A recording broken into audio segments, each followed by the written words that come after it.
ce que nous voyons aujourd'hui, on donne la parole à tout le monde, mais sauf aux impactés, sauf ceux qui subissent les pertes et les dommages, je veux dire les pêcheurs.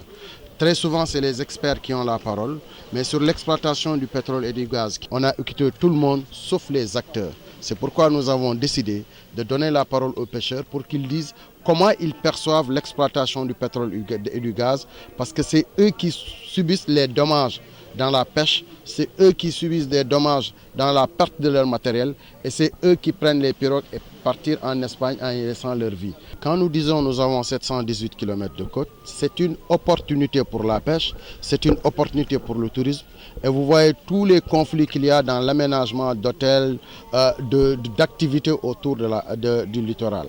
Si aujourd'hui la pêche, qui contribue pour presque 75% sur nos besoins de sécurité alimentaire en protéines, qui contribue dans notre produit intérieur brut, qui emploie selon des études de 2006 qui ont presque 20 ans 650 000 personnes, si cette pêche est affectée par les changements climatiques, c'est extrêmement lié à l'exploitation du pétrole et du gaz. Parce que tout le monde sait que l'exploitation du pétrole et du gaz, certes c'est des ressources financières, une manne pour le pays, mais c'est aussi une production supplémentaire de gaz à effet de serre.